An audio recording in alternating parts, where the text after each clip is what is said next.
आइए साथ मिलकर योग की एक वैज्ञानिक खोज का प्रारंभ करें, जहां आप वैज्ञानिक हैं और प्रयोगशाला है आपका हृदय और आप ही हैं परिणाम। नमस्कार, दाजी के साथ ध्यान कार्यक्रम में आपका स्वागत है। आशा है कि आप इस श्रृंखला का पूरा फायदा उठा रहे हैं और हार्टफुलनेस की पद्धति को अपने जीवन का एक भाग बना रहे हैं। इस श्रृंखला में दाजी ने अनेक आध्यात्मिक और भौतिक पहलुओं पर प्रकाश डाला है। स्वाभाविक है कि इन विषयों पर समय समय पर मन में प्रश्न भी उठते हैं। आज दाजी ऐसे ही कुछ प्रश्नों का जवाब देंगे।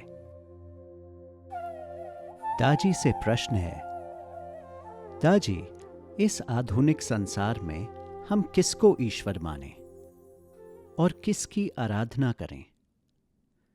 एक और बात, मानसिक शांति से शरीर का क्या संबंध? जब हम गेहूं की बात करते हैं, मध्य प्रदेश में गेहूं बोलते हैं, गुजरात में वही गेहूं को क्या बोलते हैं? गेहूं। तमिलनाडु में कुछ और बोलेंगे, अफ्रीका में कुछ और बोलेंगे, इंग्लिश में व्हीट बोलेंगे। है तो वही। ईश्वर को बोलो, कुछ भी नाम से बोल दो, एक ही तो है।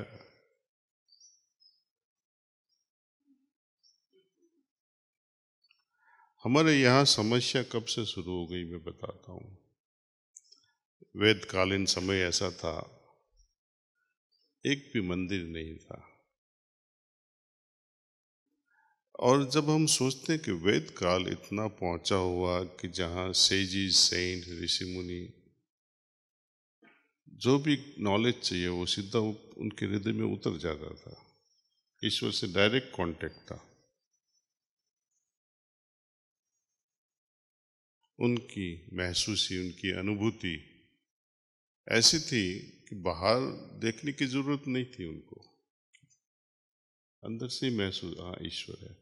और ऐसी अनुभूति कि सब जगह उनको अनुभूति होती थी। पेड़ों में भी है, बादल में भी है, स्काईज में, पर्वतों में भी है, पानी में भी है, नदियों में है। तो उन्होंने लिख दिया ईश्वर सब जगह है, आकाश में भी है, नदियों में भी है। बाकी की पीढ़ी क्या समझने लगी, चलो निधि की पूजा करते हैं। उन्होंने लिखा है ना, नदी में भी है, लेकिन उन्होंने अनुभूति किया है। ये बड़ा फर्क है। इसलिए उन पे बाहर कभी भी उन्होंने पूजा नहीं की। मंदिर नहीं था, जरूरत ही नहीं थी उनको।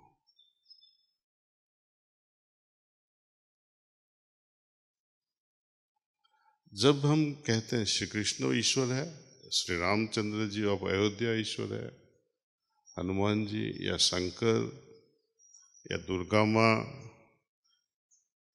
किसको माने हम? लेकिन जब हम खुद अनुभूति कर लेते हैं तब दूसरी बात हो जाती है। हमारी समस्या बाह्य पूजा से शुरू हुई है।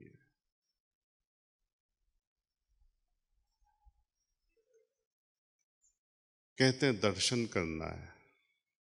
दर्शन का मतलब क्या है? आंख से देख पाओगे?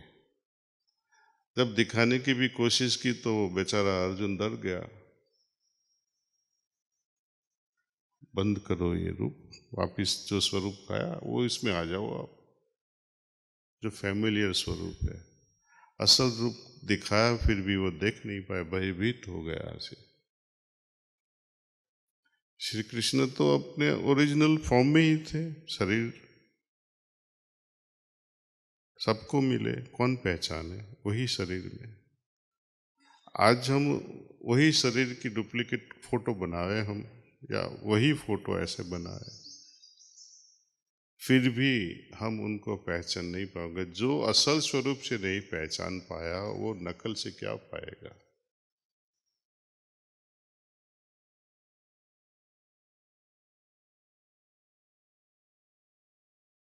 रामचंद्र जी ऑफ अयोध्या, उनके स्वरूप को कई ने देख लिया होता तो वनवास नहीं होता।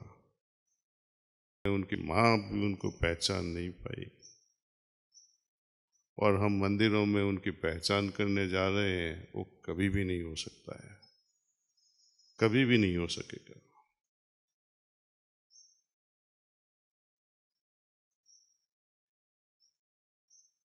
हम भागते रहते हैं। दो वजह है। यदि मैं नहीं गया, यदि मेरा सर झुका नहीं इस मूर्ति के सामने, तो कुछ खराबी हो जाएगी। बिजनेस पीपल करोड़पति होते हैं, हर सुबह नमन करते हैं, दिया जलाते हैं, अगरबत्ती करते हैं, एक मंत्र भी बोल देते हैं 2-3, और फटाफट भागते चलते हैं कार में। कोई दिन भूल जाते हैं तो कार वापस आ जाती है, चलो आज तो भूल गया, नमन नहीं किया, कुछ गड़बड़ हो जाएगा। ऐसे भगवान तुम्हें मारेगा क्या? पनिशमेंट करेगा? पनिशमेंट करेगा तो वो भगवान तो है नहीं। तो जिन्होंने हमको खुद बनाया वो हमको क्यों मारेगा?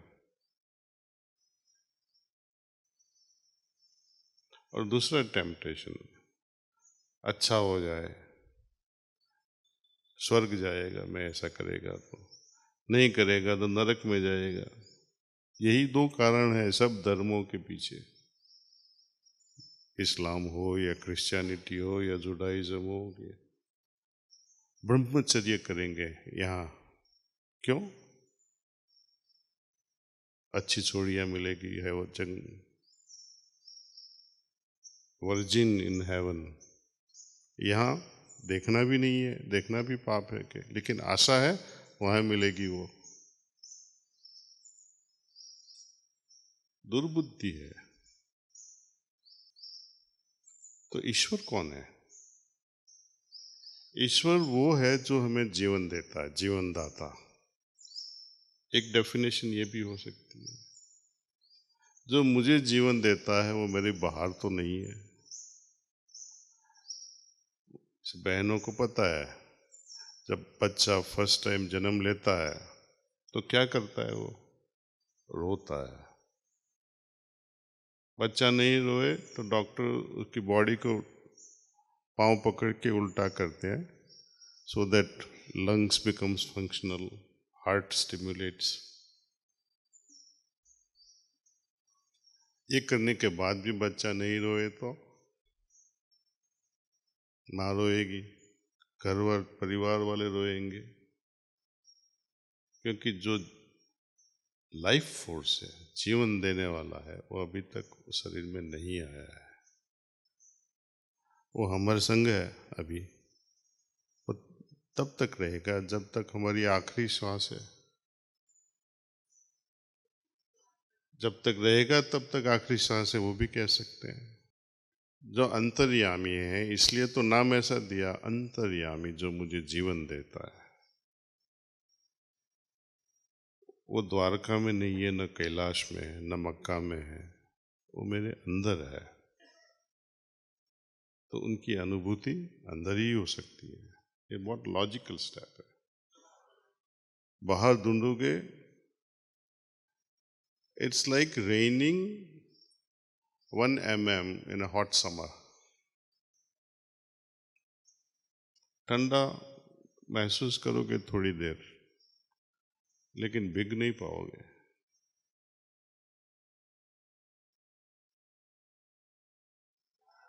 ईश्वर की अनुभूति जब अंदर से होती है तो असीम शांति हो जाती है। जब कुछ गलत रास्ता होता है तो हृदय बेचैन हो जाता है, और यदि आध्यात्मिक उन्नति के लिए कोई अच्छा रास्ता मिल जाए तो हृदय एक तरह की शांति की अनुभूति करता है।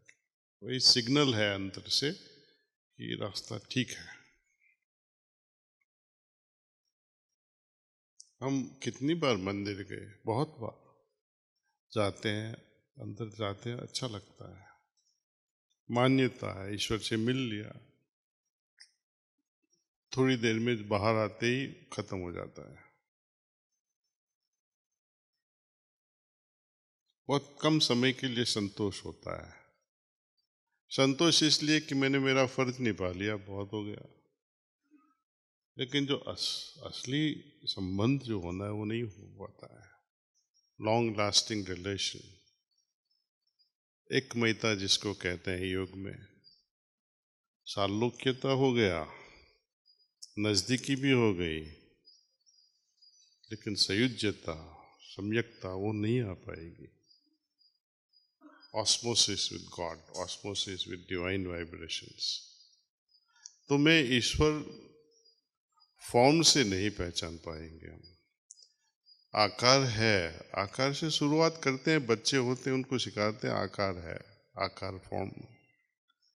लेकिन योग तो हमेशा वही कहता है कि हमें निराकार की ओर जाना है, आकार से निराकार, और निराकार से भी आगे जाना है, क्योंकि ईश्वर आकार और निराकार दोनों से आगे है। कोई की कोई डेफिनेशन नहीं कर सकता है। आप पूछोगे आपने ईश्वर देखा, ईश्वर का रियलाइजेशन किया, कोई नहीं कह सकता है।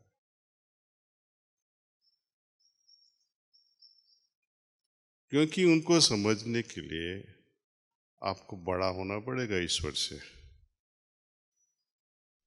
और कोई उनसे बड़ा नहीं हो सकता है।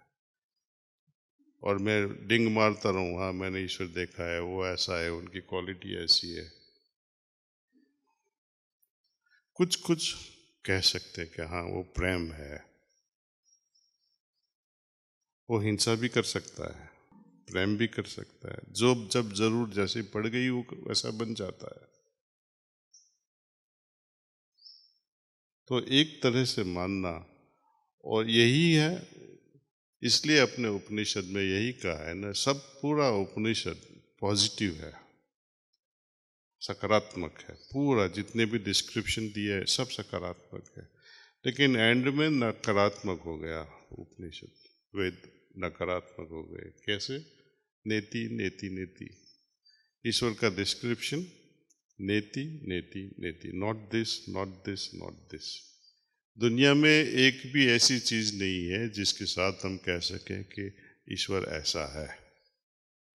Not this not this not this, नेति नेति नेति, कंपेरेबल कुछ भी नहीं है। कबीर साहब भी कहे, बारिश की बूंद सागर में गिर जावे, सागर बन जावे।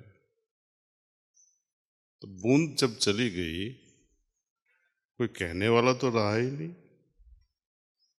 यदि आप बोलोगे कि सागर में बन गया, तो आप लोगों को बेवकूफ बनाने की कोशिश कर रहे हैं, है ही नहीं बोलने वाला। और spiritually also something similar happens, that you are merged. तो जो गुरु लोग हैं वो रुक जाते हैं, टोटल मर्जेंस पाने के बाद इजेक्ट हो जाते हैं वहां से, थोड़ा सी झलक लेके वापस आ जाते हैं। वो गया तो पूरा गया, बाद में दिखाने वाला कोई रहेगा नहीं से। वो सबको पहुंचाते हैं। जो रियल गुरु होएगा वो अपने से भी आगे पहुंचाते हैं, क्योंकि उनकी जिम्मेदारी है वो बूंद को समंदर बनाने की, और जिसको वापस रखना है उसको रख लेता है। वो उसका अनुयायी कहो या कुछ चोजन शिष्य कहो, वो आगे गाड़ी चलाता है वो। लेकिन जो सच्चा गुरु होगा वो कभी भी बोलेगा भी नहीं कि मैं गुरु हूं। सभी अपने जैसे हैं, अपने भाई बहन हैं, अपने दोस्त हैं। ईश्वर कौन है उसके बारे में तो कोई नहीं कह सकता है। उनकी अनुभूति हो सकती है धीरे धीरे धीरे, और जब पूरी अनुभूति होती है तब मन चुप हो जाता है। तो उनका डिस्क्रिप्शन करना कठिन है।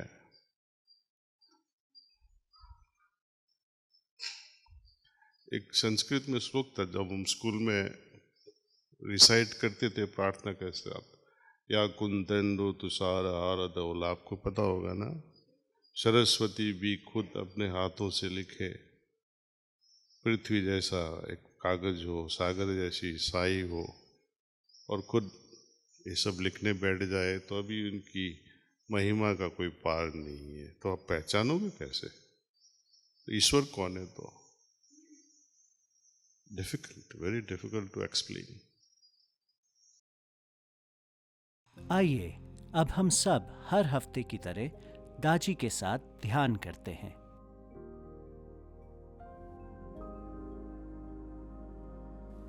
आराम से बैठ जाएं, धीरे से अपनी आंखें बंद कर लें, अपना ध्यान अंदर की ओर मोड़ें, स्वयं का अवलोकन करने के लिए थोड़ा समय लें। अब ये सुझाव लें कि आपके हृदय में दिव्य प्रकाश का स्रोत पहले से मौजूद है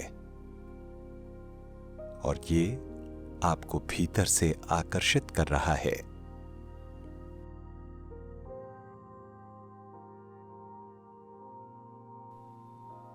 धीरे से उस एहसास में स्थिर होने की कोशिश करें।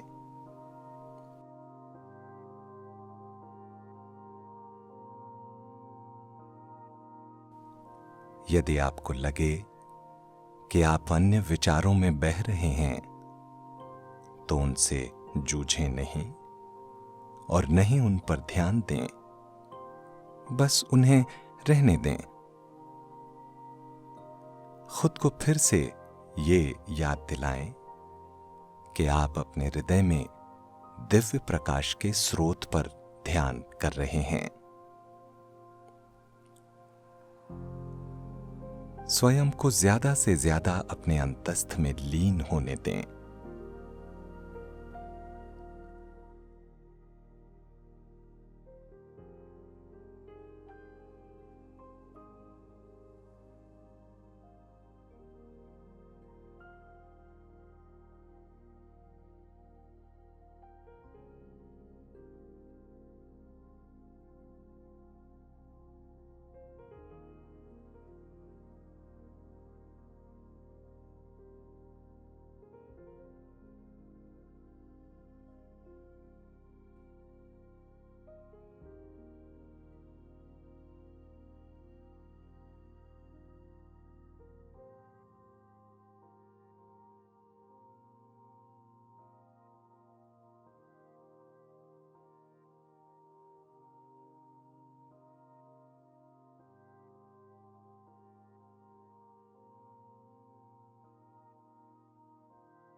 अब अपनी आंखें बंद रखते हुए धीरे धीरे ध्यान की स्थिति से बाहर आएं।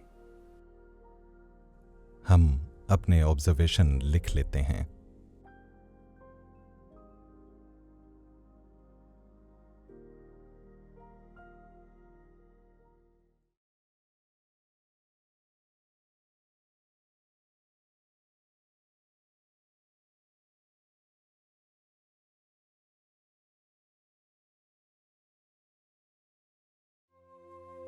दाजी के साथ ध्यान कार्यक्रम में जुड़ने के लिए आपका धन्यवाद। कृपया अगले हफ्ते फिर जुड़िएगा हमारे साथ।